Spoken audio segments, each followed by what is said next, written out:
Fala pessoal, muito bem-vindos aqui ao Cruising Brasil e hoje a gente está aqui conhecendo a casa nova do Cruising Brasil.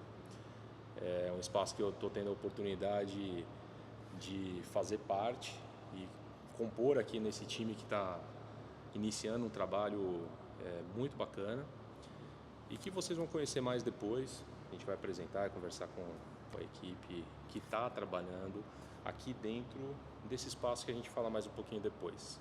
Mas o foco agora principal, eu tô com uma pessoa aqui do meu lado, um cara aqui que tem uma história sensacional dentro do meio automobilístico e que está encabeçando esse projeto desse local aqui, que eu tenho esse privilégio de fazer parte.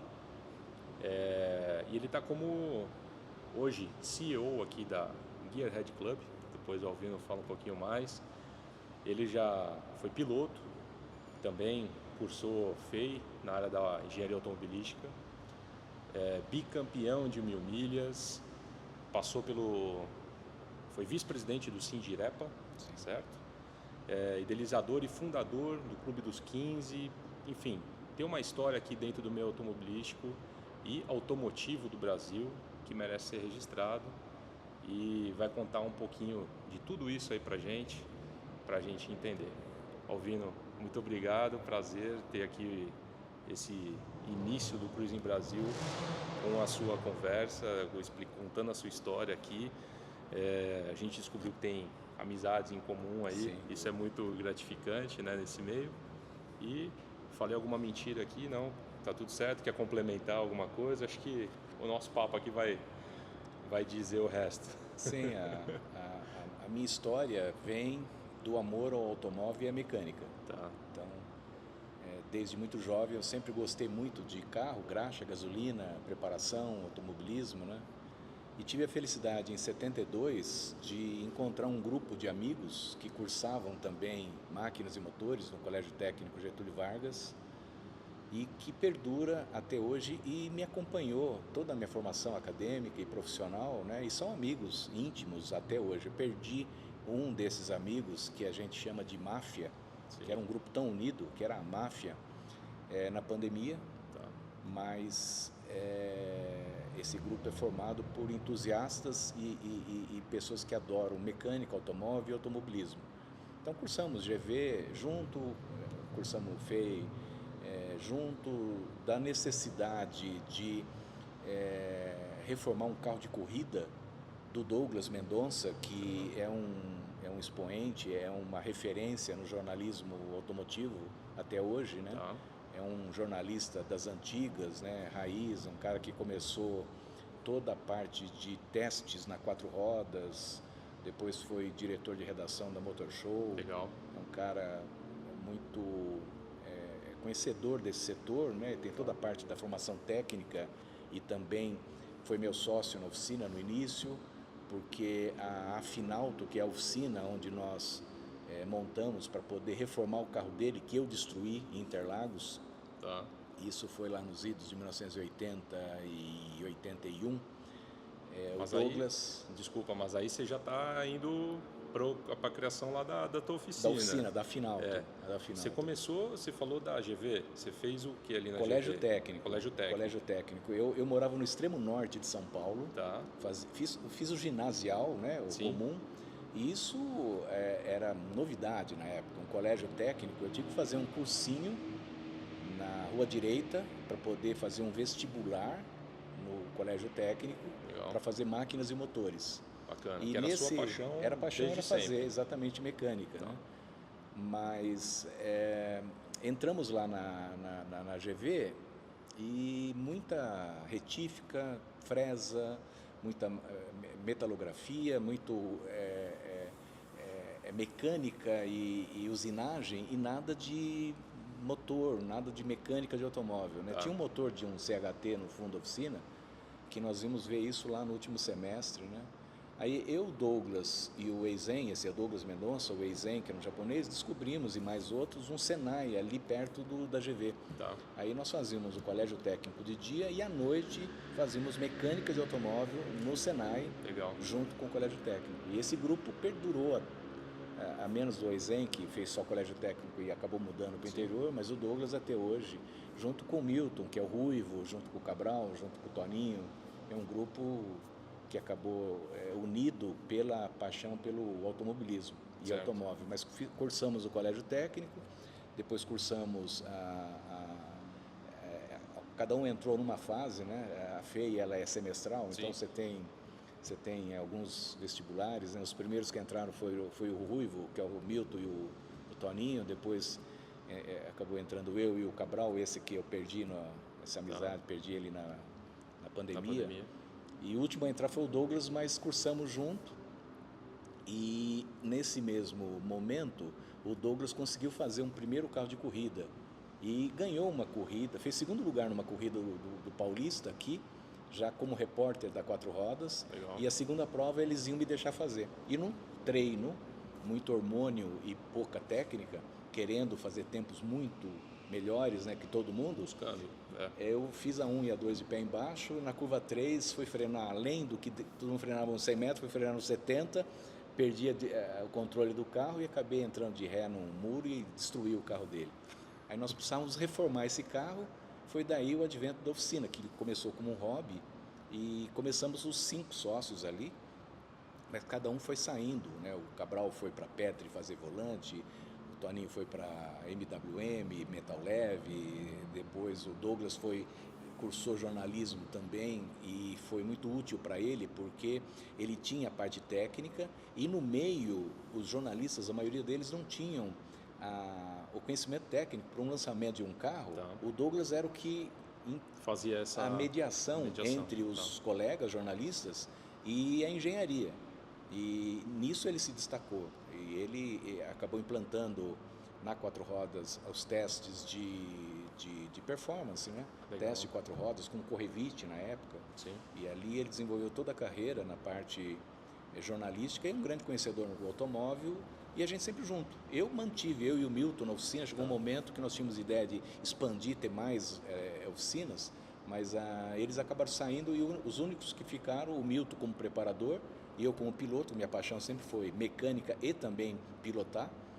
E então casou isso, ficamos lá quase 30 anos juntos. E essa é a máfia que máfia. Perdura até hoje. Até hoje, menos do Cabral, que não está mais presente, mas é um grupo muito unido e que o que nos uniu é a afinidade pelo automóvel e pela mecânica. Legal. Bom, então aqui aí vocês formaram essa oficina, né? A máfia formou a oficina e vocês tinham esses 2 caminhos para seguir. O de carros comuns, que geralmente eu acho que é de onde vem a receita, porque viver no automobilismo no Brasil, apesar de ser um tema batido, vamos dizer assim, repetir sempre isso, mas é algo elitista, que é difícil caro, mesmo, né? De difícil acesso, difícil. Não é um esporte popular. E como é que vocês conseguiram viabilizar isso? Focou no automobilismo, seguiu para a área... porque eu sei que você tem passagens aqui... que a oficina teve uma relevância grande, inclusive dentro de montadoras, de autopeças, e a sua história, ela tem uma ascensão forte ali dentro da oficina, seguindo para essas empresas, né? Conta um pouquinho aí como é que foi. A oficina, ela era o hobby que virou um meio de vida e através da oficina nós conseguimos fazer automobilismo. Mas o diferencial na formação técnica, no atendimento, na qualidade do serviço, criou um diferencial no mercado. Legal. E criou um padrão de qualidade que até então as oficinas não tinham. Isso nos diferenciou. E isso foi motivo de reportagem com o pessoal de jornalistas. O Douglas fazia esse link conosco. Então, tudo que se precisava gravar ou alguma informação técnica no setor, ele indicava, e os jornalistas eram carentes de onde ter alguém que falasse sobre inovações, questões de emissões, qualidade de vida, que nós tínhamos lá dentro da oficina, uma captação de gás de escape que melhorou muito a qualidade de vida nossa interna para nós e para todos os funcionários. Então, a oficina se destacou pela organização, pela formação técnica que nós tínhamos, qualidade de serviço e confiança. Criou uma clientela baseada na confiança. Na confiança. como vou dizer assim, honestidade, serviço de qualidade, e também de jogar bem limpo ali com o cliente, né? Mostrar tudo o que estava acontecendo. Diz que todo negócio tem uma malandragem para dar certo, né? A nossa malandragem para dar certo era ser honesto, era ser correto, transparente e trabalhar dentro de um padrão de qualidade que criou, sem forçar absolutamente nada, essa confiança entre o cliente que acabou divulgando o nosso serviço para boca a boca, para outros clientes. Então vinha o cliente, o pai, aí mandava o filho, mandava a esposa, né? Isso difundiu. E também a vertente que nós nunca saímos, que era a parte esportiva. Então a Finauto era afinação de automóveis. Então nós pegávamos um carro, o motor original, e dentro daquele formato, daquele motor, nós extraímos dele um pouco mais de potência, que na época com carburador platinado, vela, era mais fácil, né? Extrair potência sem grandes investimentos. Aí depois passamos a fazer motores especiais, com mais cilindrada, com preparação, com comandos especiais, depois teve a Era Turbo, Sim. que também nós assumimos como um distribuidor da Turbomax, que era uma turbina pulsativa, Lacon Schwitzer, e tinha um rendimento muito bom, rendimento volumétrico muito bom. Então a oficina sempre teve essa vertente da manutenção preventiva e corretiva e o resultado disso atuando no automobilismo. Legal. Eu e o Milton, nós formamos uma dupla muito boa porque ele é um exímio técnico, preparador e tinha paixão pelo automóvel e fazer carro para mim. Ótimo. E fazendo carro, para que nós competíssemos, né, e o Douglas, tivemos o primeiro cliente que foi indicado por uma pessoa comum, o Sim, Thomas, sim. né? Thomas Budwig, que Thomas foi Budwig, engenheiro aí, com uma grande passagem pelo meio automobilístico, né? E o Thomas foi meu chefe de equipe logo no início. Com o Thomas como meu chefe de equipe, o irmão dele, o Matthias Budwig, que hoje acho que está na Bosch americana, é um presidente da Bosch americana, um executivo nessa área. Nós ganhamos a primeira 1000 milhas em 83, que foi a reedição, foi a 13ª 1000 milhas, foi a reedição porque nós estávamos saindo de uma crise de energia e eles aboliram o automobilismo. Aí com o etanol, com o álcool, pró-álcool na época, eles reeditaram as provas de competição e nós fizemos essa 1000 milhas em 83 com o patrocínio da FAG.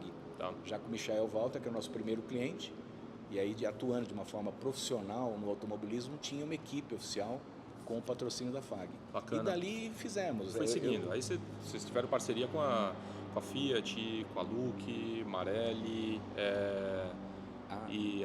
enfim, isso tudo foi formado, vamos dizer assim, essa confiança toda que vocês tinham, não só pela parte técnica, mas pela questão da qualidade de serviço que entregavam, e até pela estrutura que vocês formaram, né? Uma oficina bem montada, limpa, quer dizer que a gente está falando hoje em dia ainda é um diferencial uma oficina que se porta dessa maneira, a gente está falando de 30 anos atrás, né? Sim. Então, aquele negócio, podia, se a pessoa caísse no chão, não se sujava lá, né? Não tinha nós problema. tínhamos um piso epox, com cuidado, com rigor. Eu tinha uma pessoa responsável por fazer a manutenção. Tinha um mop úmido que ela cuidava da manutenção. Caiu uma gota de óleo, nós limpávamos. E a oficina era limpa para mostrar a sujeira e para poder limpar, não claro, acumular, né? Claro. Então, o rigor com o piso não era fazer por vaidade, era uma necessidade, você mudar esse paradigma de oficina com graxa, estopa espalhada, sujeira, para uma oficina limpa, organizada, com controle, processos, e nesse meio nós implantamos inclusive o IQA, que é o Instituto de Qualidade Automotiva ligado ao Inmetro, que é uma certificação de qualidade. Os funcionários, eles tinham certificação ASE americana, que atestava a parte prática e teórica, tinha um vestibular, tinha como se fosse assim, um questionário onde eles passavam numa prova junto ao Senai, né? Tá. Então nós sempre privamos muito pela qualidade, buscando sempre informação na fábrica, na indústria, no Senai, nos fabricantes de equipamento, né? Isso nos foi credenciando para poder atuar como ponto assistencial Fiat, como serviço de assistência técnica da Luke, como Hightech, oficina Hightech Magnete Marelli, que foi a primeira. Como é que era essa interação de vocês com a Fiat, por exemplo, com a Marelli? Que vocês eram não era um simples ponto de revenda autorizado, não, eram mais que isso, a né? Marelli, ela na realidade vem lá dos idos da década de 70, onde tinham alguns serviços autorizados, 2 serviços autorizados, que tinham 2 fabricantes de carburador na época, um era a DFV e outro era a Solex Brosol. Tá. Então tinham serviços de assistência técnica para esses 2 fabricantes, que eram os 2 únicos que forneciam para as montadoras. A Finauto, ela tinha a bandeira de assistência técnica da DFV, que foi comprado pela Vecarbras, que virou Weber do Brasil e depois virou Magneti Marelli, que era tudo do mesmo grupo. Tá. Então, essa ascensão vem lá desde 1978, uma coisa já bem antiga, e ali nós fomos evoluindo. Na Magneti Marelli tinham 3 níveis de serviço autorizado, o C, o B e o A. E para criar um diferencial, para atender toda a linha de importados da Magneti Marelli, além da injeção, também painéis, blocos óticos, todo o grupo. Tudo que a Marelli foi abraçando e trazendo para o Brasil. Foi uma época da abertura da economia, né? Então nós criamos uma certificação adicional maior do que a certificação A, que era a High-Tech. E ali a Finauto foi a pioneira, foi a que desenvolveu toda a parte de comunicação visual, processos, padrão de piso, equipamento, procedimentos, controles desses processos todos. Isso tudo nasceu dentro da Finauto. E nesse mesmo momento nós criamos um grupo, que é o Grupo dos 15, que eram 16, é engraçado que é Grupo dos 15, mas na realidade tinham 16 oficinas. Um abraçado. O Grupo dos 15 tinha uma relação com alguma coisa no mercado, que eu não sei o que era, não lembro, mas os mesmos técnicos que se encontravam no Senai, na Bosch, na Fiat, no treinamento técnico, eram sempre as mesmas pessoas. E na época as pessoas, os mecânicos, né, as oficinas, eles não passavam os seus segredos. E o mecânico tinha vergonha de perguntar alguma coisa, mostrando que ele não sabia. Mas esse grupo tão homogêneo, um belo dia nós sentando no final de curso, né, no Senai, falei, puta, eu estou com um problema no Isuzu dentro da oficina, não consigo, não tem informação técnica. Pô, eu já peguei vamos criar um grupo de intercâmbio técnico. Então nós fechamos a oficina às 7 horas da noite. O Ninim está com um problema lá na Vila Prudente, num carro assim, juntava os que tinham habilidade, eu já conhecia alguma coisa, e ficava até 10, 11 horas, meia-noite, trabalhando no carro do cliente, da oficina dele. Da oficina dele, mas isso tinha volta, claro, porque quando eu tinha um problema, eles faziam a mesma coisa. Bom, disso criou uma sinergia e criou uma unidade que acabou virando uma cooperativa, criando uma associação, né, dentro do princípio do cooperativismo. E ali alguns tinham mais habilidade com a parte elétrica, outro com a parte mecânica, outro com a parte de gestão de oficina, porque nós sempre também privamos aquilo como é um micronegócio, uma pequena empresa, claro, mas tinha que ser administrada, né? É muito comum a oficina mecânica se dar bem na resolução técnica, mas não tem dinheiro para pagar o 13º dos funcionários no fim do ano, porque não provisiona, não tem a base administrativa de fazer aquilo um negócio, né? Não tem um fluxo de caixa controlado, esquece de pagar aluguel, essa coisa toda. E é tão mais importante do que a realização do serviço técnico. O serviço é importante, mas se você não tiver essa base de controlar e fazer a gestão do negócio, você não tem um negócio. Então, era muito comum. Então, isso nós criamos comissões dentro do Grupo dos 15, que nós exatamente íamos buscar essa informação e um dava suporte para o outro. E aí informação técnica, scanners, equipamento, compras cooperadas. Nós fazíamos uma compra de 20 mil jogos de vela e com faturamento e com entrega individualizada, mas a negociação, eu sentava com uma grande distribuidora, eu e a comissão, e negociávamos, barganhar um valor unitário baixo, um custo unitário baixo. Isso foi inovador. Isso, para a época, criou um diferencial no mercado, que aí as fábricas e também as distribuidoras de autopeça começaram a correr atrás da gente para ter como categoria, como um aval, né, para poder ter o selo, para ter a bandeira. Do Clube dos 15. Grupo dos 15. Do Grupo dos 15. E isso, aí depois, como é que isso isso migrou para a sua participação, por exemplo, no Sindirepa? Tem alguma ligação com isso? Total, total. Porque o Sindirepa, naquele momento, ele estava sem a obrigatoriedade, eu não lembro que governo que tirou a obrigatoriedade do pagamento compulsivo como sindicalizado. Tá. Era voluntário. E o sindicato, de um modo geral, a categoria reclamava muito que pagava e não tinha nada de retorno. E o presidente do Sindirepa, na época, o Santo Mauro, ele viu o Grupo dos 15 como um concorrente, como uma ameaça ao sindicato, porque nós tínhamos um diferencial, nós tínhamos, além da questão do intercâmbio técnico, nós tínhamos um jornalzinho entre nós, que nós tínhamos um editor, um jornalista que redigia e fornecia isso para os clientes das 16 oficinas. Então nós tínhamos uma articulação que gerou um convite para que eu assumisse um cargo que até então não existia, que era vice-presidente do Sindirepa, e eu acabei aceitando com a condição de que eu tivesse carta branca para atuar pelo setor. Eu não quero a questão política, eu quero agregar alguma coisa que traga benefício para o setor. Tá. E nessa gestão eu fundei o CTA, que era um centro técnico, onde eu tinha toda a biblioteca técnica e informação técnica das montadoras. A única que não forneceu para nós foi a Volvo. Nós contratamos uma assessoria jurídica e 2 anos de ação, eles foram obrigados a fornecer também, mas eu tinha no CTA, e tem até hoje, informação técnica para todas as montadoras, todos os modelos. Então tinha um associado que era do interior do Paraná, que não era nem daqui de São Paulo, mas ele como associado, eu quero o esquema elétrico do Monza 91. Conseguia lá.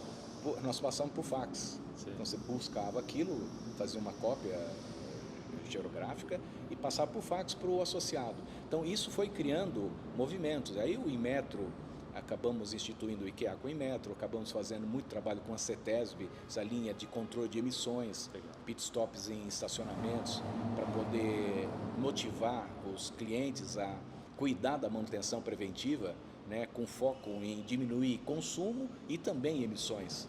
Então era interessante, a gente montava uma barraca num shopping e os clientes ficavam passando, né, com um controle de 4 gases, um osciloscópio, você fazia a aferição de como estava aquele carro naquele momento.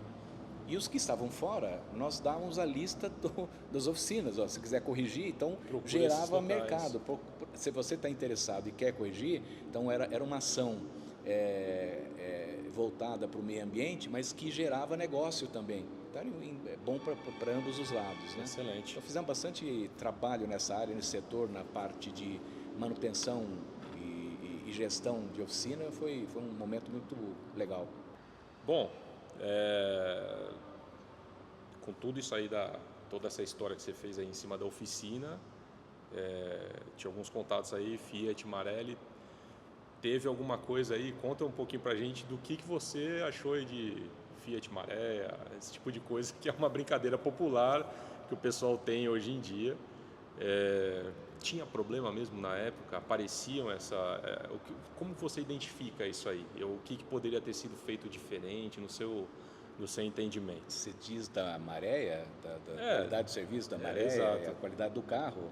Não, a qualidade do carro a gente sabe que é boa, né? É um carro bom, um projeto, eu já tive a oportunidade de andar em alguns e realmente é um projeto muito, muito legal.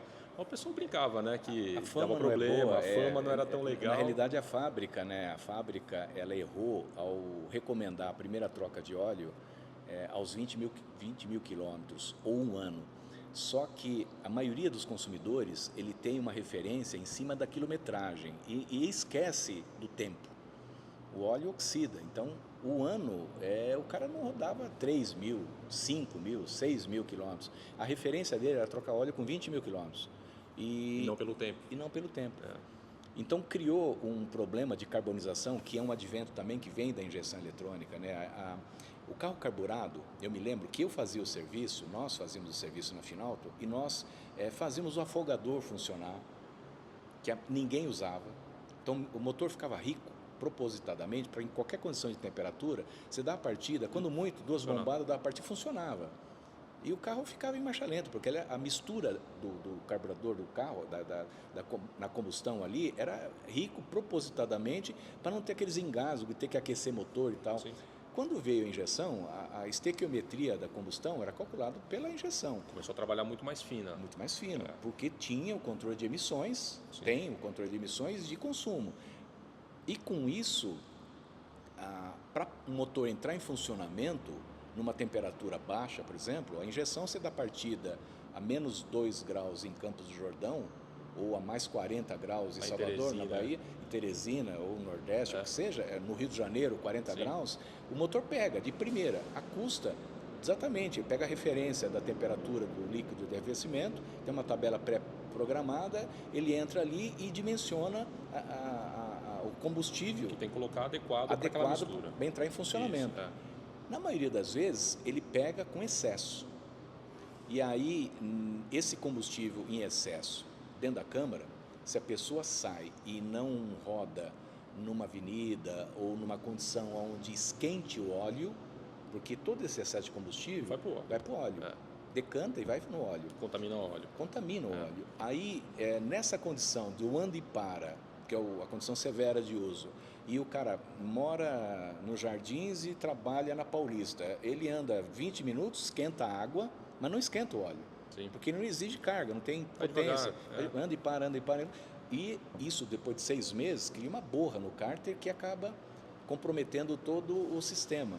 Então, esses motores, tanto Maré, a Volkswagen também teve o Gol 1000 Turbo, Sim, que é um excelente, 16 válvulas, é um puta projeto bacana, mas que também pecou nessa condição, criou uma fama que não procede. Eu corri em 2003 e 2004 numa perua Maréia, que foi vermelhinha, a vermelhinha, patrocina o Garrett, e na realidade uma perua Maréia Turbo, e eu ganhei 1000 quilômetros de Brasília, eu, Douglas e o Ricardo Dilser, que hoje é apresentador do Autosport, foi executivo da Stellantis durante um bom tempo também. E o Edu Bernasconi está reformando uma dessa. Ele essa perua. Exatamente essa.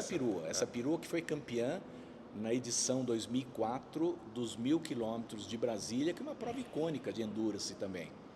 E nessa prova até interessante, porque eu fiz o último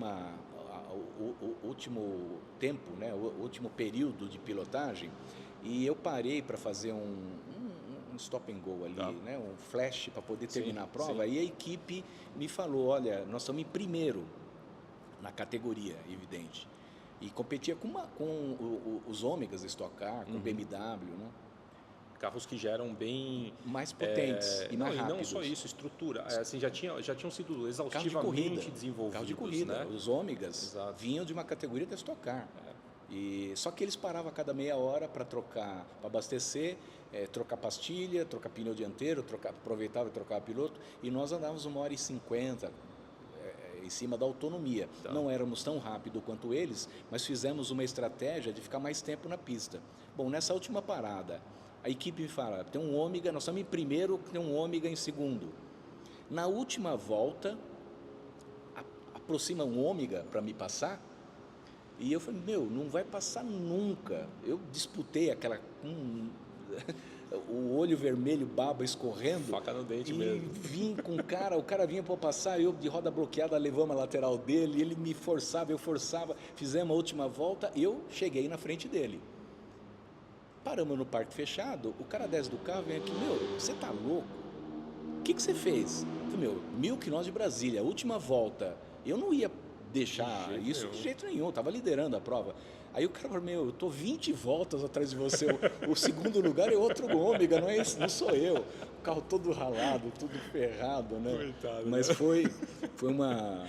Mas na hora ali com a cabeça, o sangue já tinha passado o pão de ebulição faz tempo já. Ganhamos 1000 quilômetros de Brasília, foi uma prova extremamente importante para nós. Uma pena aquele autódromo ter sido... não existe mais hoje, né? Mas, enfim, tem um projeto aí que estão tentando trazer de novo. Não, mas acho que ele está ativo. Ele não está, acho que no calendário. Parcialmente. Parcialmente, Eles estão trazendo de volta. Um autódromo de alta, tem uma curva que antecede a reta. Eu lembro que o Douglas, eu nunca olhei velocímetro. Eu olho, a minha referência era contagiro e termômetro, manômetro, né? E principalmente referências. Tá usando, e sempre fazendo uma estratégia, um contorno de forma a sair mais rápido de curva com referência na rotação. Sim. O Douglas, numa bela dessas provas, ele para no box e fala assim, você sabe o que velocidade faz a curva da vitória? Eu nem imagino. 190. E a Maré Zona era um carro alto, não era um carro... Tinha pneu slick, tinha toda uma preparação que foi feita pela Fiat e também com o pessoal da Bosch, o Jaime, que era o responsável pela parte de calibração, e o Ico Tilento foi o que ajudou, um preparador. Ele ajudou nos dinamômetros da Mauá a acertar ponto de comando, e é interessante essa experiência que nós estávamos no ensaio, e o Ico até então nunca tinha trabalhado com uma injeção aberta. Entendi. A Bosch, de programação. O Jaime mostrou para ele, ficou fascinado com aquilo, mas a interação dele com o motor no banco foi muito interessante, porque ele mexeu com o ponto de comando e deu uma puxada. E ele falava assim, pô, gostou, como se o motor fosse uma pessoa, um cara vivo, sim, né? Sim. Pô, ele gostou. Reagiu bem. Ele gostou, a sensação, que nem viu a balança, nada, o som do motor. Você percebe, né? Aí ele ficou mais um tempo, afinou, conseguimos a potência que a engenharia tinha dimensionado que teria que ter com aquela configuração, que era 240 cavalos.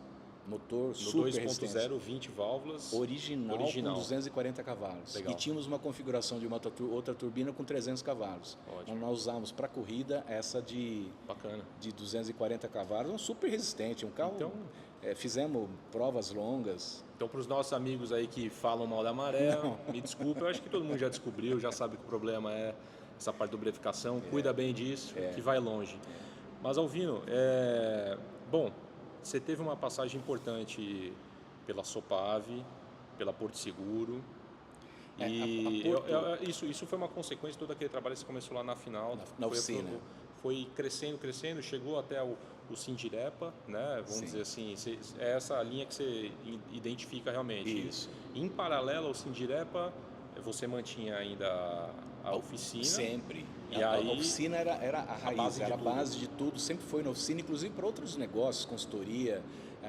A oficina sempre foi o guarda-chuva para prospecção de outros negócios correlatos. Então, fizemos o relançamento da STP no Brasil, que me patrocinou Copa Corsa em 95, Vela Champion, Mega Power, que é também um outro aditivo americano. Então, a oficina, a Porto Seguro, na realidade, eu não trabalhei na Porto, mas eu trabalhei para a Porto em 3 projetos muito interessantes. E o primeiro foi uma tentativa de levar para Porto esse trio de aditivos descarbonizante, e nasceu uma boa relação. Um técnico da Porto vindo conhecer a oficina, um belo dia ele nos trouxe um problema, porque eu fiz um trabalho de demonstrar a descarbonização de motor, peguei um motor carbonizado, tirei, fotografei na presença dele, montamos, aplicamos o produto, confirmamos, né, a descarbonização, e ele gostou do procedimento. Uma oficina que tinha um dinamômetro de rolo, tinha todos os scanners, tinha qualidade. Bem equipada, que imagina, até para hoje, quer dizer, imagina naquela época lá, né? E o Alberto, ele na época nos trouxe um problema. A Porto tinha um perfil de cliente que dava 2, 3 PTs por ano, e a Porto começou a não renovar essas apólices de seguro. Só que a não renovação das apólices de seguro criou uma indisposição com a família do segurado, menino, jovem, tal. Começou a perder mercado para isso. Até no momento, eu já fui jovem, tive muito hormônio e pouca técnica, e eu sei do risco. Assim nasceu a Finalto? Não, a Finalto exatamente. A Finalto é exatamente sobre essa questão do carro de corrida. Mas aí bolamos um curso de pilotagem para esses jovens, que nasceu um produto muito bem difundido, que na época eu passei para o Beto Manzini, da Escola de Pilotagem, formar uma apólice que chamava-se Auto Jovem. Foi um sucesso, porque... Do qual eu fui parte do Auto Jovem, então foi muito legal, por sinal, essa interação. Eu na época passei isso para o Beto Manzini, que assumiu, foi um sucesso para ele até hoje, né? Ele abriu uma vertente na escola de pilotagem, que ele já tinha a estrutura. Eu na época estava com muitas frentes de negócio, e eu não quis assumir uma coisa que eu não poderia dar o suporte para montar uma escola, para montar um curso. Então, passei para ele. Essa boa relação me trouxe um outro produto da Porto, que era a garantia estendida mecânica. Então, o sindicato dos revendedores independentes, lojistas, eles concorriam com as concessionárias que davam 1 ano de garantia no carro como um todo, e eles eram obrigados a dar a motor e câmbio pelo PROCON. E eles precisavam dar a garantia de 1 ano, mas eles não queriam incorrer no risco. Então, eles contrataram um produto para a Porto. A Porto tinha o produto, o dimensionamento, mas não tinha quem faria a assistência técnica. Então, esse meu contato criou uma boa relação, dimensionamos esse produto, criei uma tabela de preço com a Porto, e a Porto começou a vender apólices de garantia estendida para os lojistas. Então, o lojista, ele vendia um carro com uma apólice de seguro de garantia estendida, que ele fornecia, e na oportunidade de ter um problema, um alternador que não carregava, um barulho, um problema de motor, qualquer tipo, o grupo dos 15 dava assistência técnica. Entendi. Que a oficina, o grupo dos 15 tinha oficinas espalhadas na Grande São Paulo toda. Então, o segurado em Guarulhos tinha uma oficina que atendia. Então, o segurado que comprou um carro de um lojista que tinha essa apólice seguro da Porto, ele, na necessidade, ele escolhia uma lista onde era mais propício para ele. Afinal, estou no centro, Jardins, Higienópolis, toda essa questão. E aí o grupo do 15, então, deixou de ser, vamos dizer assim, um grupo só de compartilhamento técnico. Ele virou um grupo de oficina e virou um negócio. Negócios. Até um dia que o gerente da Porto Socorro, que é o que atendia aos segurados, para qualquer tipo de problema mecânico, o seguro era contra incêndio, roubo, mas dava assistência técnica, transporte de guincho. A Porto fantástica nesse quesito, né? Até o gerente do Porto Socorro, que era o departamento que cuidava das remoções, ele me convida para uma reunião e me fala: estou vindo, eu preciso de uma oficina que fique 24 horas funcionando, porque eu tenho segurados que me pede socorro mecânico às 10 horas da noite. E eu tenho que pegar o carro do segurado, levar para um bolsão, ou levar para a casa dele, e na manhã seguinte eu tenho que pegar esse mesmo segurado, esse carro, e levar para uma oficina. Mandar o guincho de novo lá. No horário comercial, 2 guinchadas. Sim. E Porto, seguradora, banco, é tudo estatística, né? Claro. O cara tinha exatamente o quanto ele tinha de demanda com 2 guinchadas. Se eu conseguir resolver o problema do segurado numa única guinchada, eu vou economizar X. Um custo absurdo. R$1.000, milhões lá. Bom, eu levei isso para o grupo dos 15, numa reunião que nós tínhamos, uma reunião mensal, me excomungaram.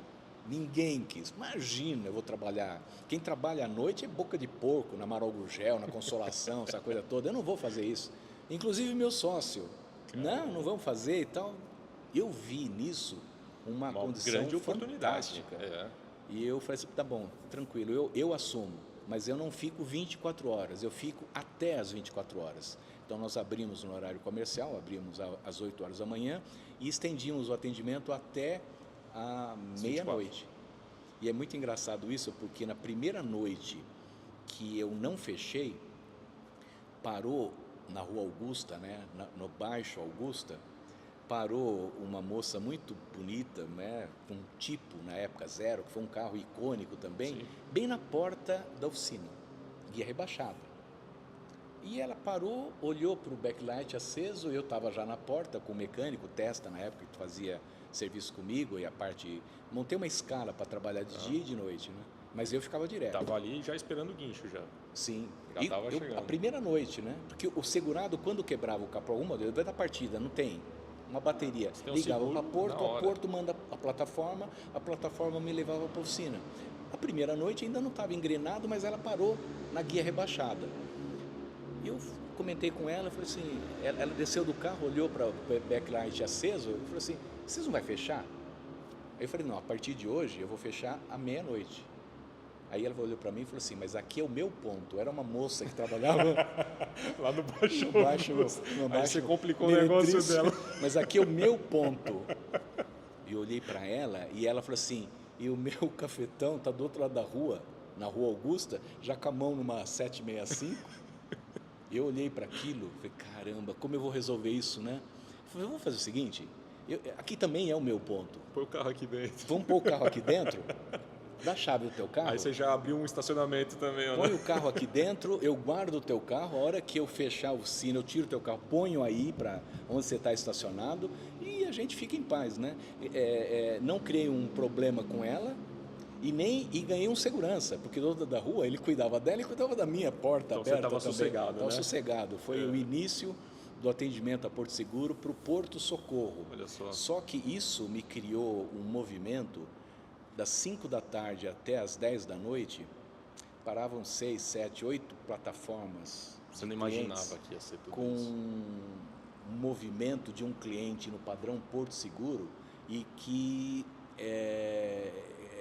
a minha missão era transformá-lo em meus clientes também. Sim, claro. Era uma passagem que eu não teria se a Porto não me indicasse. Então, quando o segurado ligava para Porto, o atendente no call center da Porto, ela dava essa opção. O senhor quer levar para sua casa ou o senhor quer que eu remova o carro por uma oficina Porto Seguro?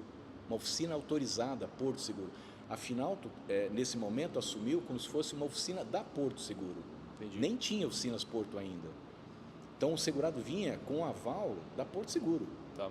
E eu, de contrapartida, fazia o óbvio, o básico. Eu tinha um preço de mercado, tinha um estoque até interessante para poder atender baterias de todas as marcas, cabos de embreagem. Na época, quebrava muito pedal de embreagem de Tempra e de Ômega. É o que tinha no mercado também. Eu sabia, já tinha, eu ainda não tinha, mas eu fui dimensionando um estoque para poder atender na hora. Então o cara entrava, descarregava da plataforma, punha o carro dentro da oficina, eu fazia um problema de bateria, por exemplo, não pegava. Eu fazia um teste elétrico, não tinha fuga de carga, sistema elétrico funcionando, alternador carregando, o problema era a bateria. Eu tinha um estoque, oferecia uma bateria quase a preço de custo, trocava a bateria e não cobrava nem a revisão. Entendi. O cliente ficava abismado, Adorava, pegava né? um calhamaço de cartão e levava Levar embora. para amigo, para família, para todo mundo. Isso Fazia já a sua publicidade toda. E isso foi gerando mais movimento e foi um projeto de muito sucesso naquele momento e abriu Muitas o portas, mercado para acredito, outros também. negócios, clientes que vinham com frota, Sim. gente que pelo atendimento e pela honestidade, pela confiança e tudo isso com nota fiscal, com ordem de serviço, incorporava ele no meu mailing, então eu tinha um controle de manutenção preventiva dele também, então foi um projeto muito interessante para a Porto. Que bacana. E isso na realidade, então eu não trabalhei na Porto, mas trabalhei para a Porto, foi uma boa relação com eles me deram bastante cliente também. Legal, Alvino, uma troca, né? Sim. Bom, Alvino, você colocou sempre, você foi um empreendedor de muito sucesso, isso é nítido, fica claro, né? E você tem essa característica de colocar sempre muita dedicação, colocar ali o seu empenho, trabalhar sempre com qualidade, conhecimento técnico e toda a bagagem que a gente acumula ao longo da vida e você acumulou ao longo desse teu trabalho. E aí você foi crescendo dentro, com oficina, sendo VP, vice-presidente, parcerias com montadoras, ainda no meio automobilístico, um piloto participando, empresas grandes como a Porto Seguro, né? Isso formou, acho que programas dentro dessas empresas, né, que basearam nisso. E você, já com esse tempo, você chegou depois na Audi, né? Como é que funcionou, como é que foi esse teu caminho na Audi? Porque aí eu entendo que ali foi uma reunião de todo esse expertise que você adquiriu, da qualidade do seu serviço, do conhecimento técnico, dos bons contatos que você fez, né? E que você juntava aí com... A oficina era um hub, né? Tudo ia chegando ali. Sim, exatamente. Tudo, né? Foi trazendo todos esses contatos. Como é que isso funcionou e como é que foi essa parte dentro da Audi? Então, Rafa, eu antes de chegar na Audi, eu trabalhei para uma grande concessionária eu conheci um diretor na UOSE, que foi o único momento que uma 1000 milhas que eu não pilotei, não competi. Eu aluguei a equipe para esses 3 jornalistas que trabalhavam na 4 rodas o Douglas Mendonça, o Eduardo Pissinger e também o Ricardo Dilser. E eu conheci na UOSE. E naquele momento, até foi um momento difícil para a minha vida em termos de saúde, porque eu sempre trabalhei com o foco de fazer melhor que as concessionárias. E sempre como a concessionária um inimigo no mercado. Tá. E eu saí da oficina e a convite do Naú eu acabei indo para a Sopave e ali eu desenvolvi um bom trabalho também, reativei a parte de assistência técnica, né, como gerente corporativo e depois assumi como diretor de pós-vendas.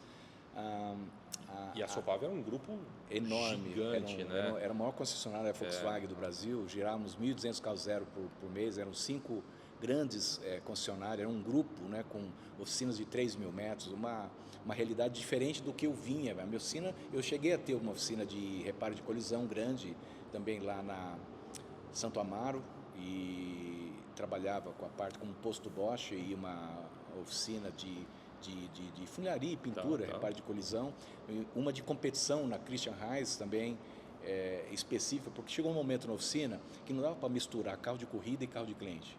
Então nós tiramos o departamento de competição e levamos para uma oficina lá atrás do cartódromo de Interlagos, na Christian Reis, na rua Christian Reis. Perto do autódromo, do lado do autódromo. Era o melhor que se pode fazer, né? Uma logística bem apropriada. E a Sopave foi uma experiência muito interessante porque eu passei a lidar com montadora, com a fábrica, né? E cuidar de um espaço amostral totalmente diferente, muito maior do que o que eu estava habituado. Mas foi uma experiência que me deu um aprendizado muito grande também e sempre com o foco de levar a questão da solução do problema do cliente, que a rede independente sempre teve trabalhando com a transparência, trabalhando com o cliente para satisfazer o cliente, para poder levar ao cliente a solução do problema, trabalhando, atuando na causa, levando esse conceito para as concessionárias também, para as 5 lojas. Então foi mas com um padrão dentro de uma norma e auditorias da montadora, da fábrica. Foi uma experiência bastante bem rica também. Mas a ideia era replicar seu sucesso na Finalto dentro do Grupo Sopave. Exatamente. Quer dizer, você ia sair de uma oficina, não sei quantos casos você atendia mês, mas uma quantidade muito menor do que uma unidade de uma concessionária. E outro tipo de serviços também, porque tem a questão de garantia ainda. Atendia muito garantia. Você não tinha que lidar, eu acredito, lá na Finalto, né? Não. Então, mas eu levei esse conceito e repliquei dentro da Sopave várias Afinaltos. Tá. Então eu tinha um consultor técnico que tinha o seu eletricista, tinha o seu mecânico, eram pequenas células que eu exigia qualidade porque ele tinha menos carro para tomar conta do que um consultor que tomava conta de 100 carros, por exemplo. Isso foi uma estratégia que deu sucesso, teve bastante sucesso na parte de pós-vendas na Sopave, foi bastante interessante.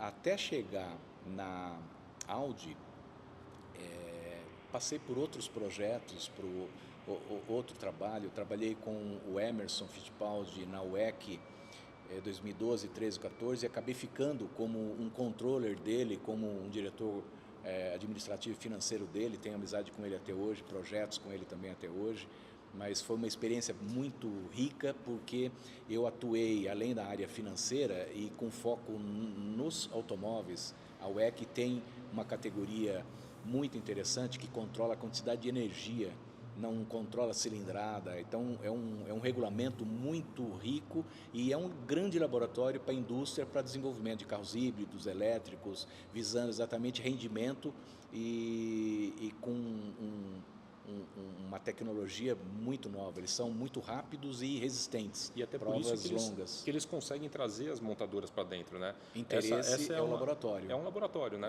A corrida vira um laboratório porque a montadora, justamente como você falou, eles têm que desenvolver, tem que ser rápido, tem que ter uma aerodinâmica boa e tem que ter a resistência, né? E o consumo baixo, que é um dos pontos aí de controle, né? É uma categoria muito interessante e o evento, um grande evento, para você ter uma ideia, vinham 4 Boeings com equipamento, carros e uma estrutura monumental, gigantesca. E um grande evento envolve controle de acesso, alimentação, geração de energia, público, foi uma experiência bastante grande. E você que gerenciou tudo isso aí? Eu fiz 2012 como controller, 13 já atuando na parte técnica e de produção, com uma outra produtora, e depois em 14 nós fizemos a produção toda, não contratamos empresas. No primeiro momento, a Momento era da McCann Erickson, era uma agência de publicidade que tinha um departamento que era Momento, que atuava na produção de grandes eventos esportivos. Tá. E segundo momento, em 2013, nós nos associamos à Playcorp, que era uma empresa com bastante experiência em grandes eventos. Eles faziam, por exemplo, o Réveillon na Paulista, tinha 2,5 milhões de pessoas na Paulista. Então eles tinham muita experiência em grandes eventos, mas não tinham experiência nenhuma em automobilismo. Então eu entrei para poder exatamente dar esse suporte. Legal. E adequar a experiência deles como produtores de evento e adequando a uma prova de longa duração, que as provas eram de 6 horas. Então nós replicamos o que é a prova 24 horas de Le Mans em Interlagos, com toda a estrutura de alimentação, diversão, uma prova para a família.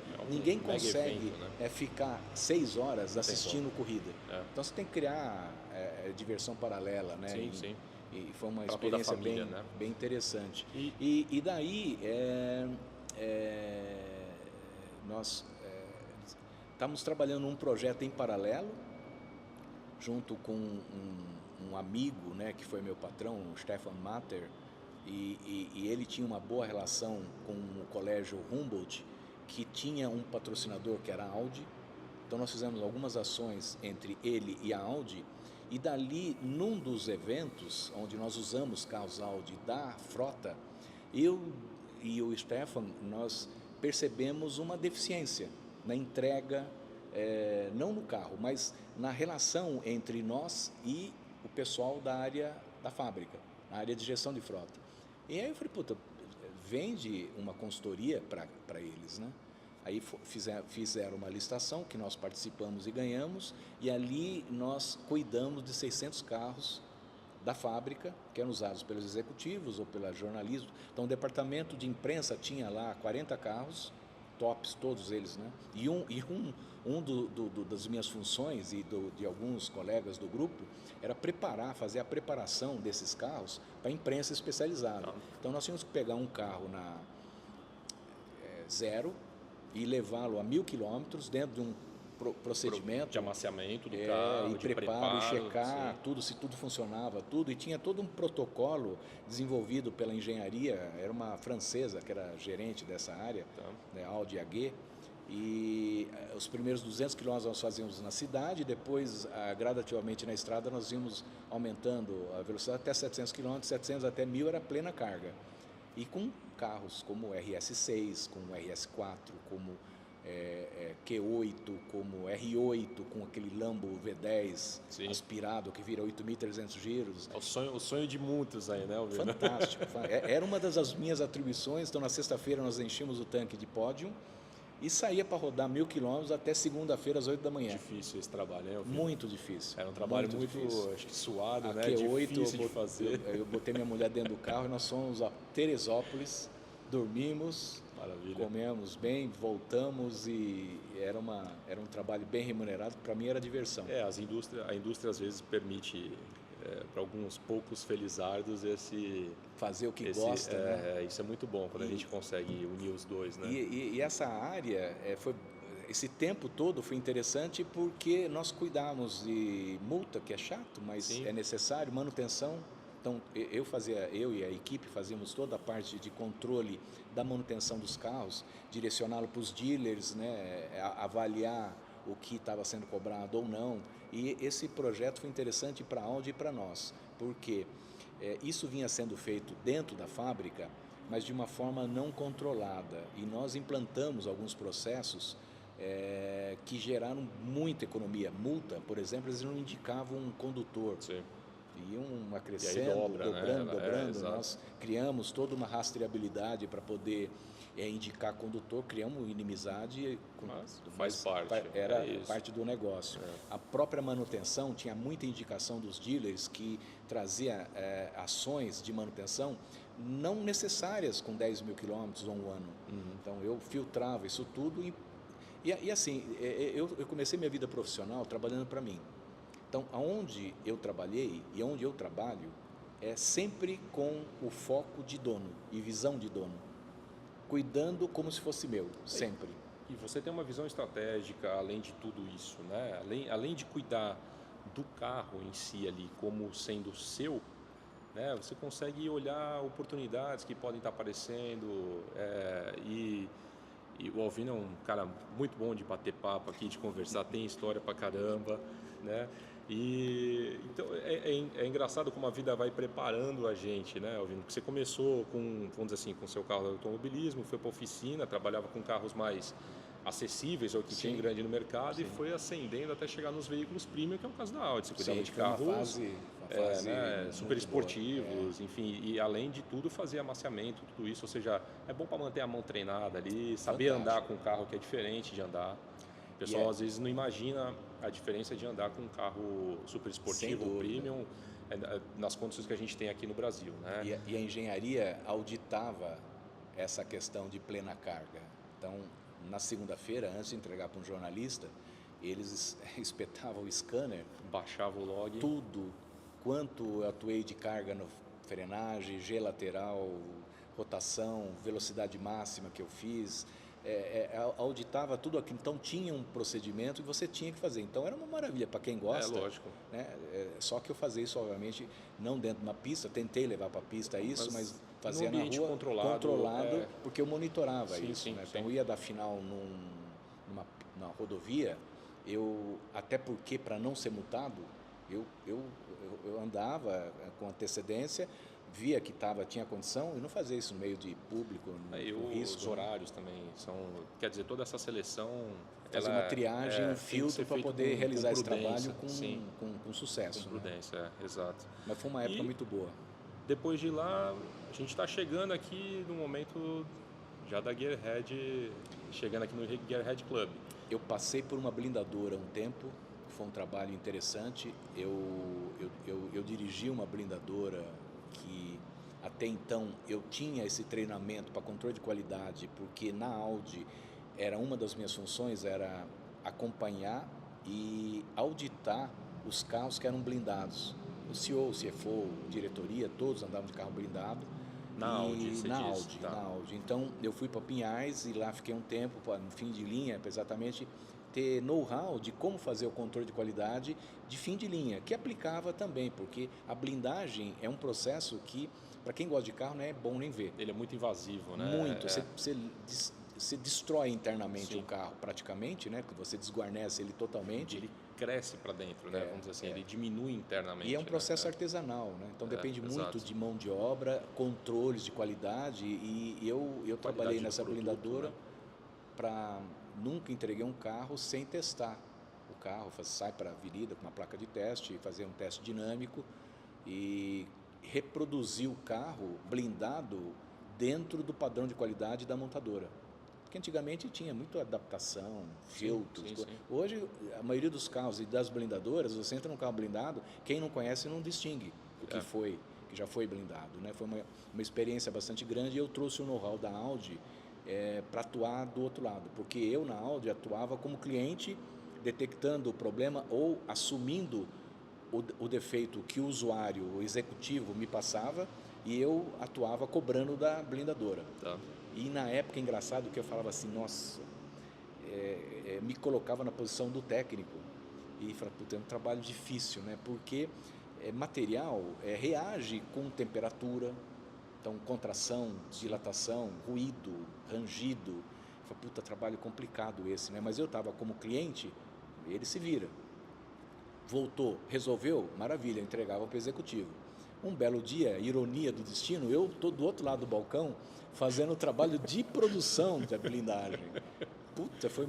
E aí como é que lida, né? Com aquelas tinha essa referência lá dentro que ficam, cara, o carro tem que estar, a qualidade tem que ser essa. Eu me colocava na posição de cliente. Há 2 anos atrás eu estava do outro lado, né? Então, eu sei o que o cliente exige e é interessante que o brasileiro ele exige segurança e acabamento.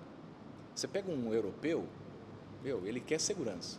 isso faz barulho, entra um pouquinho de água. Ele é complacente com isso porque ele quer segurança. Teve uma modificação, ele sabe... Ele entende o processo, ele sabe da dificuldade que é a reprodução. O brasileiro não. Ele quer proteção contra a bala, mas ele quer o acabamento, não quer... Puta, entrou água, perfeito, como se não não quer tivesse... barulhinho de vento. Porque um carro, quando você mexe com aletas, espessura de vidro, qualquer coisa a 120 por hora, começa 150 a aparecer por hora, tudo. barulho de vento, parece um Boeing te acompanhando, né? Então, mas graças a Deus nós conseguimos uma equipe bem coesa e entregava carro com bastante qualidade. E aí surgiu esse projeto, a Gearhead Club, que tem total aderência ao que eu gosto, que é cuidar de carro, de cliente. Me dou muito bem com carro e com cliente, com um ser humano. Adoro. Que bom. Eu tenho uma boa sinergia tanto com o carro, eu me coloco, tanto é que nas provas de endurance, o diferencial é você exatamente sentir o carro, ser rápido e não desgastar. Então, tem piloto que é muito rápido. Eu fiz uma prova em 2003 com um cara da Fiat, que era um piloto de rally, e ele conseguia até virar num tempo parecido, tomava tempo, não andava no mesmo tempo, mas era rápido. Só que ele destruía o carro, literalmente, freio, pneu. E para endurance, quem não tem essa habilidade de sentir e conhecer o carro, você perde tempo se tiver que entrar no box. Frente, né? Então, isso é uma coisa que eu sempre tive, né? Essa habilidade, o Ricardo Dilser também, o Douglas, a mesma coisa, por ter esse conhecimento mecânico e você saber tirar do carro o máximo que ele pode dar, sendo rápido e com durabilidade, resistência. Bom, você com a sua interação no meio automobilístico, é claro, e é da onde veio a sua raiz, vamos dizer assim, né? Isso. E aí tem toda essa participação dentro com pilotos, conversando com equipes e tal. Tem muita gente que a gente sabe que não é valorizado como deve, né? Dentro desse meio, que não aparece tanto, não brilha tanto, apesar do enorme potencial que tem. Mas nesse contato que você tem com o Emerson, essa proximidade, você teve com algum outro piloto assim que foi mais conhecido, que você teve interação? Eu tive a felicidade de ter dois momentos muito importantes para mim, que foi o contato com Ayrton Senna. Em 1990, ele liderando o GP do Brasil, que até então ele não tinha ganho e já era campeão mundial. O Satoru Nakajima, na última volta, tira ele da prova, passa por cima do bico de pato, passa por cima da frente, ele teve que parar no box. E quem ganha essa prova é Alain Prost, o arqui-inimigo dele. Não tinha ninguém pior. O Senna entrou numa depressão, ficou down. E o Senna, na adolescência, tinha, né, um mecânico preparador, o Zezinho Dirani, que foi muito amigo íntimo da família e do Beco, que chamaram ele de Beco, sim. Becão, né? Então, quando o Senna vinha ao Brasil, ele visitava alguns amigos e um deles era o Zezinho. E amigo meu há 50 anos também, ou mais. E o Zezinho tinha e tem uma oficina de manutenção e preparação na Zona Norte, muito conceituada, um cara super competente. E ele fazia a manutenção e a preparação dos carros da família, inclusive do Beco. Então, era muito amigo dele. E nesse momento que o Ayrton fica depressivo, fica down, o Zé pega um grupo de kartistas e leva para a fazenda do Senna em Tatuí, no kartódromo, que até então não tinha sido inaugurado, e me avisa. Aquela noite de sexta para sábado eu não dormi. 7 horas da manhã nós estávamos em Tatuí já, esperando o Ayrton. Não dormiu de emoção? De emoção. De ansiedade. Imagina, esperando. Vamos andar de kart ali com o Senna. Levamos 20 karts com marcha. O seu shifter. Hoje é o shifter. Hoje Na época shifter. era um motor de moto, não lembro se era uma Yamaha, mas era um kart com motor de moto, 2 tempos, com marcha. Tá. Um carro de corrida, que era potente e você controlar o kart, freio, motor, mas sim. Com marcha você tem que também, um adicional, né? Exato. E ali ficamos, fomos para lá, deu umas 10 horas da manhã, o Senna se aproxima de helicóptero com um casal de italianos, ele estava ciceroneando um casal de italianos, e do nada, né, ele aparece atrás de mim, assim, que até então eu não tinha contato com ele, né, mas muito íntimo do Zezinho. Tá. E aí vem, se apresenta, né, a minha referência dele era um cara assim, magrinho, mas muito forte de ombro, pescoço, tórax, e as perninhas cambito fininha, mas é um cara, né? Ele entra num kart aleatório, pegou um kart qualquer, deu uma volta cronometrada e nós passamos o dia inteiro, o restante do dia inteiro, tentando chegar no tempo dele, pegando o melhor piloto, o melhor motor, pneu e troca chassi, tudo. Puta, e tomando tempo pra caramba. Tomamos meio segundo dele num cartódromo pequeno. Mas foi uma experiência fantástica. E ali, depois do almoço, eu vi o Senna feliz num jet ski. Que a fazenda... Tinha aquele lago ali, né? Puta lagão. A fazenda, fazenda, você imagina um cavalo, uma galinha, né? Ali só tinha gasolina, não tinha trator, tinha jet ski, kart, moto, lancha. Ele era competição 100%, né? E ali eu vi o Senna feliz, ele conseguia... O motivo da estada foi exatamente levar um pouco de alegria para ele, né? Até no kart ele recepcionou, tinha muito piloto, foi toda uma categoria na época que disputava, mas ele foi se abrir, foi realmente estar feliz. Eu vi no lago brincando de jet ski, fazia puta de umas manobras lá malucas, né? E conseguiu bater um papo com ele? Ele era um cara legal de conversar? O Zezinho, muito louco. Eu competia de Passat, né? Você imagina, né? Eu fazia o Paulista de Marcas, competia com um Passat. Os Passatinhos antigos, né? Que corre na Classic aí. Isso, nós estávamos na transição de Passat para começar a andar com Voyage já. E o Zezinho falava para ele: Beco, você precisa andar com o Passat dele, Interlagos.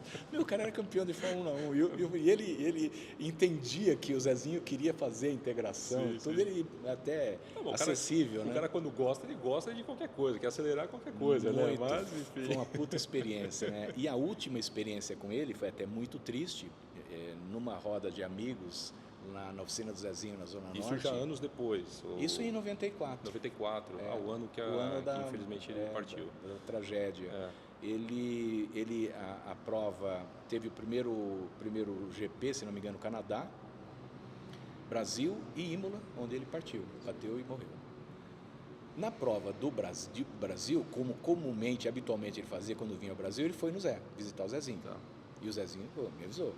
E numa roda de amigos, tivemos que fechar a oficina, porque era ali na Zona Norte, numa pracinha, na Taliba Leonel, vazou, que o Senna estava lá, movimentado, começou a aparecer gente, o Zé baixou as portas e ficamos lá dentro. E ele, numa roda de amigos, assim, em off, ele falou: olha, o alemão, o Schumacher, tem controle de tração.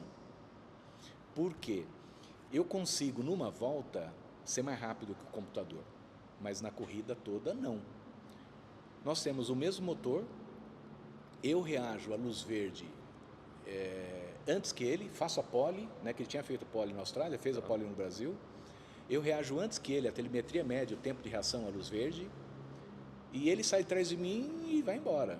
Ele tem controle de tração. E aconteceu o que previa.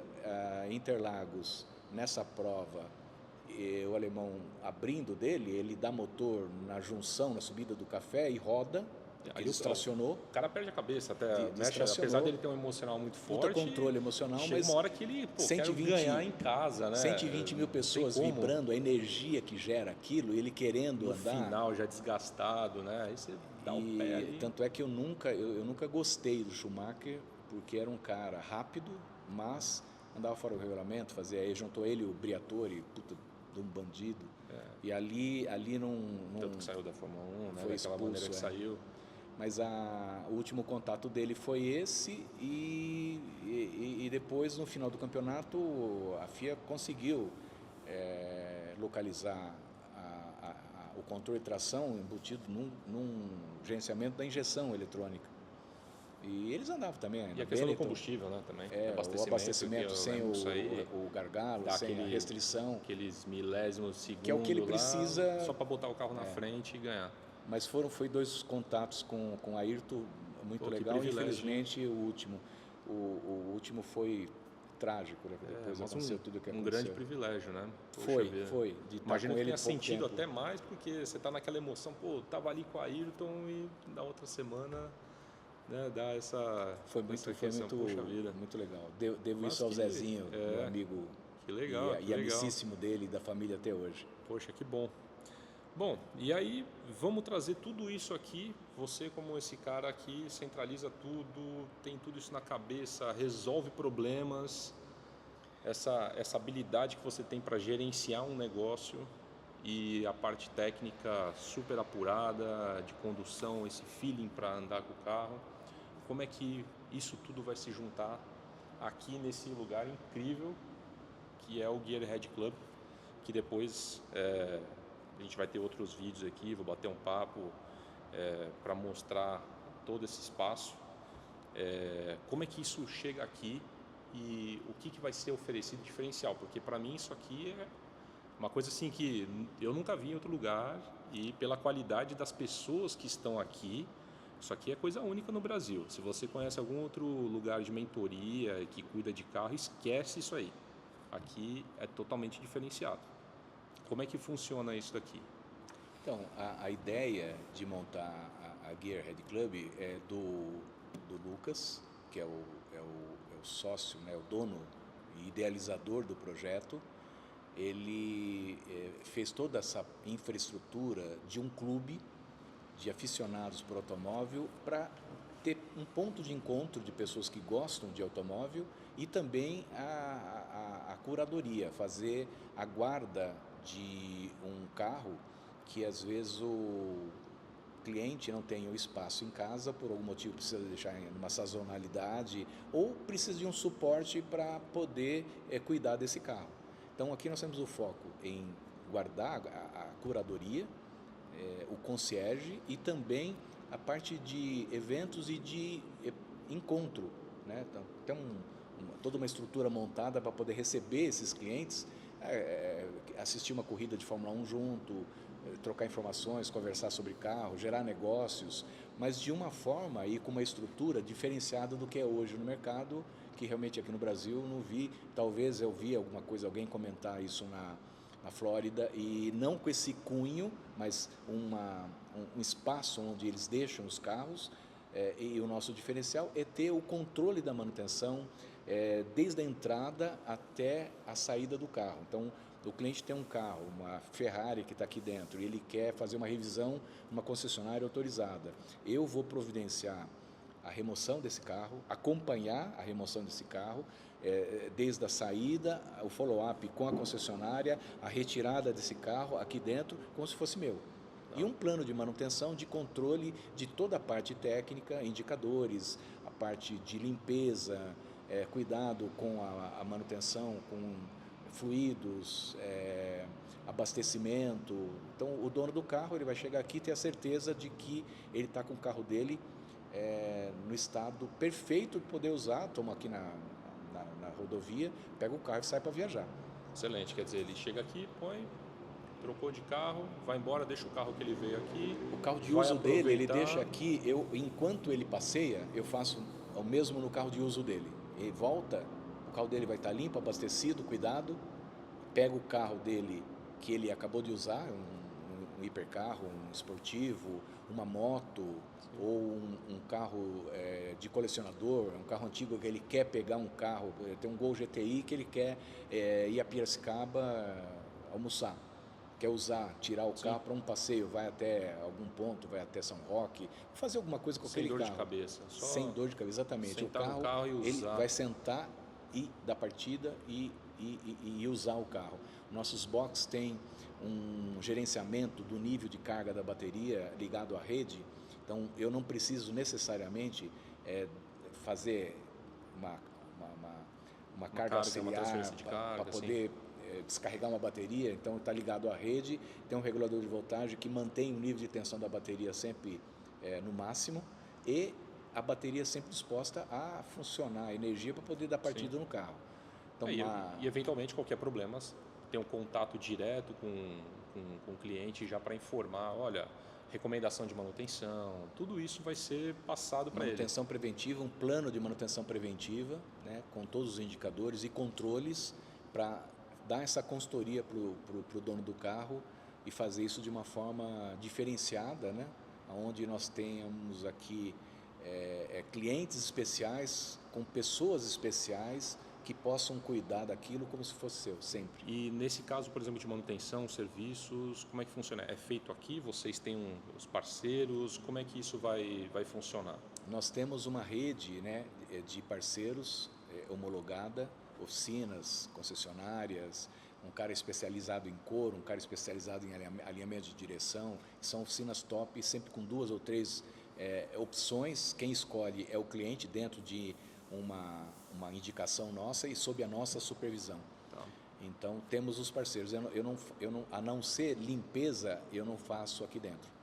Toda a parte estética, limpeza, polimento, PPF, tudo isso nós temos. Faz aqui. A parte bem estruturada para poder fazer. Que fazem aqui dentro. Faz aqui dentro. Mas a parte de manutenção corretiva ou preventiva, nós indicamos parceiros que são homologados por nós e controlados e auditados por nós. E eu, à frente disso, controlando isso. Quer dizer, toda a bagagem, todo o conhecimento técnico que você desenvolveu ao longo desses anos de carreira, essas décadas de carreira... De oficina, chão de fábrica, gestão de frota, que foi uma experiência, blindagem, parte de manutenção, ligada à montadora ou ligada aos fabricantes, na época da Marelli, foi uma experiência muito rica também. A parte de competição é uma parte que agregou muito, porque corrida é uma coisa que você tem que ter o rigor técnico, qualidade e você tem que ser rápido.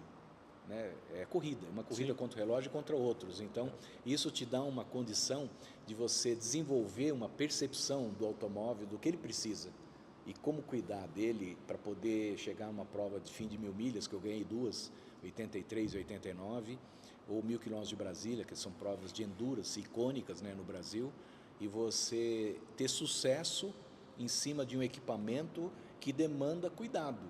Né? Você precisa ter a percepção do que precisa para poder fazer a gestão disso tudo e também oferecer isso para o cliente, que está preocupado com o carro, com o patrimônio dele, quer dar partida e andar, viajar. Mas se não tiver uma boa estrutura, uma retaguarda que propicie isso a ele, que é o que a gente tem condição de fazer aqui, né? Além da curadoria, também ter esse cliente que gosta de carro se encontrando com amigos aqui para um evento, para um jantar ou para um bate-papo. Traz um amigo de outra área, vem para cá. Às vezes o amigo não gosta, não é tão chegado a carro, mas vem aqui, bate-papo, toma um café e o cara começa a ver esse universo que é apaixonante, né? A gente um café da manhã disso, junto exato. De gente que gosta de carro ou que venha com um amigo, vem numa corrida ou vem jogar um simulador, aqui, né? Na frente dessa pintura maravilhosa do Vic aqui, Vic Ladeiros, se você não conhece, segue o cara aí.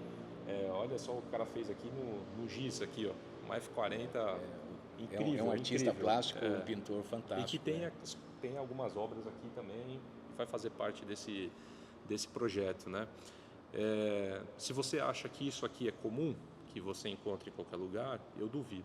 Você só acha aqui, isso aqui é muito exclusivo para pessoas realmente que amam carros, né, e veículos e velocidade e que quer ter acesso a esse espaço diferenciado, né, com uma pessoa do gabarito como Alvino e a todas as outras que estão fazendo parte aqui que fazem parte desse projeto. Então, vem para cá, acompanha o Cruising Brasil, que você vai ter acesso a outros vídeos, outros bate-papos aqui com o pessoal, com toda a equipe daqui. E esse cenário aqui é a nova casa do Cruising Brasil.